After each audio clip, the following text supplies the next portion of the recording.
আজকে বানাবো স্কুলের টিফিনের জন্য একদম হেলদি একটা রেসিপি। এই রেসিপিটা যদি আপনাদের পছন্দ হয়ে থাকে তাহলে আপনারাও বাচ্চাদের দিকে এইভাবে বানিয়ে দিতে পারেন। একদম হেলদি রেসিপি, কোনো রকম বাইরের কোনো কিছু দেওয়া নেই।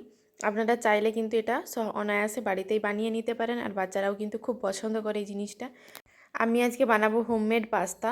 পাস্তা বানানোর জন্য প্রথমে যেই রকম আটা মাখা হয় সেই রকম, আমি যেহেতু আমার মেয়ের একার জন্য বানাচ্ছি তাই অল্প পরিমাণে লেচিটা করে নিয়েছি। তো দুটো লেচি করে নিয়েছিলাম, তার থেকে এই রকম লম্বা করে এটাগুলোকে বেলে নিয়েছি। তারপরে দেখুন, এগুলোকে আমি ছুরির মাধ্যমে কেটে নেব, ছোট ছোট করে কেটে নেব। চাইলে এখানে একটু আটাও ছিটিয়ে দিতে পারেন।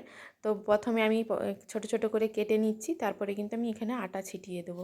ঠিক যেমনভাবে কেটে নিচ্ছি এইভাবে কিন্তু আপনারা ছোট ছোট করে কেটে নিতে পারেন। এই হেলদি রেসিপিটা একদম সহজভাবে বানিয়ে দেখিয়েছি, যে কেউ কিন্তু অনায়াসে করতে পারবে। উপরন্তু বাচ্চারাও খেতে খুব পছন্দ করে। সবগুলো কাটা হয়ে গেছে, তারপর একটু শুকনো আটা দিয়ে এগুলোকে মেখে নিচ্ছি, যাতে কারো গায়ে কেউ লেগে না যায়, তাই জন্য মেখে নিয়ে তারপর আমি এখানে একটা কাঁটা চামচ নিয়েছি। কাঁটা চামচের মাধ্যমে কিন্তু আমি এই পাস্তাটা বানিয়ে নেব। প্রথমে দেখুন এইভাবে যেই একটা লেচি নিচ্ছি, ছোট করে লেচিগুলো তো করে নিয়েছি। প্রথমে এইরকম সামনের দিকে একটু চাপ দিতে হবে, তারপর উপর দিকে চাপ দিয়ে এইভাবে ঘোরালেই কিন্তু অনায়াসে এটা উঠে চলে আসবে। আর দেখুন, দেখতে কিন্তু অবিকল পাস্তার মতো শেপ হয়ে যাচ্ছে। এইভাবে আমি সবগুলো বানিয়ে নেব। প্রথমে যে দিকটা লম্বা থাকবে সেদিকটা একটু চেপে দিতে হবে। চেপে দিয়ে এরকম হাতের সাহায্যে চেপে এরকম ঘুরিয়ে দিলেই কিন্তু, ঠিক যেইভাবে দেখিয়ে দিচ্ছি এইভাবে করে নেবেন, খুব সহজেই কিন্তু এগুলো পাস্তার মতো শেপ হয়ে যাবে। তো পরপর আমি এগুলো সবগুলো বানিয়ে নিচ্ছি। আবারও একটা দেখিয়ে দিচ্ছি ঠিক কিভাবে করছি। দেখুন, খুব সহজ, একবার দেখলেই কিন্তু এগুলো করতে পারবেন। বাইরে থেকে পাস্তা সবসময় তো বাড়িতে থাকে না, তাই এইভাবে বাচ্চাদেরকে মন ভুলানোর জন্য বাড়িতেই বানিয়ে নিতে পারেন। একটু খাটনি হয়, কিন্তু এগুলো খেতেও যেমন হেলদি হয়, বাচ্চাদের কোনো রকম ক্ষতি হয় না। যেহেতু আমি এখানে বাইরের কোনো কিছু ব্যবহার করছি না, তাই কিন্তু খুবই ভালো হয়।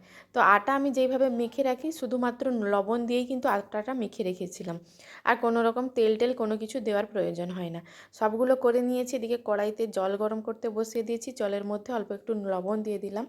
আটার মধ্যেও লবণ দেওয়া ছিল, তাই জলের মধ্যে অল্প একটু দিয়ে দিলাম, আর একটু সাদা তেল দিয়ে দিলাম 1 চামচ মতো, যাতে করে আটাগুলো মানে ওই যে পাস্তাগুলো বানিয়েছি যাতে না কেউ লেগে যায়, তাই জন্য কিন্তু জলের মধ্যে অল্প একটু তেল দিয়ে দিয়েছি। পাস্তাগুলো সবগুলো দিয়ে দিতে হবে। এখানে 5 থেকে 7 মিনিট মতো এখানে মিডিয়াম টু লো ফ্লেমে এগুলোকে আমি ফুটিয়ে নেব। মিডিয়াম ফ্লেমে এগুলোকে ফুটিয়ে নিয়েছি প্রায় 7 থেকে 8 মিনিট মতো। ফুটে ওঠার পরে তারপরে এগুলোকে তুলে নিয়েছি, তুলে একটু ঠান্ডা করতে দিলাম। কড়াইতে দিয়ে দিলাম একটু সাদা তেল, খুবই অল্প পরিমাণে সাদা তেল দিয়েছি। দিয়ে দিচ্ছি অল্প একটু রসুন কুচি আর অল্প একটু আদা কুচি। অল্প অল্প পরিমাণে দেব, যেহেতু পরিমাণটা খুবই অল্প, তাই কিন্তু আমি অল্প অল্প পরিমাণেই দিয়ে দিলাম। একটু ভেজে নিয়ে তারপরে দিয়ে দিচ্ছি পেঁয়াজ কুচি। পেঁয়াজ কুচিটাকেও অল্প একটু ভেজে নিতে হবে। এখানে আমি কোনো রকম লঙ্কা ব্যবহার করিনি। আপনাদের বাচ্চারা যদি লঙ্কা পছন্দ করে, লঙ্কা খেতে পারে, তাহলে কিন্তু আপনারা অবশ্যই কাঁচা লঙ্কা কুচি দিয়ে দিতে পারেন। পেঁয়াজটাকেও অল্প একটু ভাজা মতো করে নিয়ে এখানে নিয়েছি বিনস, একদম ছোটো ছোটো করে কেটে নিয়েছি। বিনসগুলোও অল্প একটু ভেজে নিচ্ছি, আর গাজর অল্প একটু নিয়েছি, ওটাও দিয়ে দিলাম। বাচ্চাদেরকে এই সময় কিন্তু বেশ ভালোভাবে সবজি খাওয়ানো যায়, কারণ ওরা তো সবজি খুব একটা খেতে পছন্দ করে না, তাই জন্য।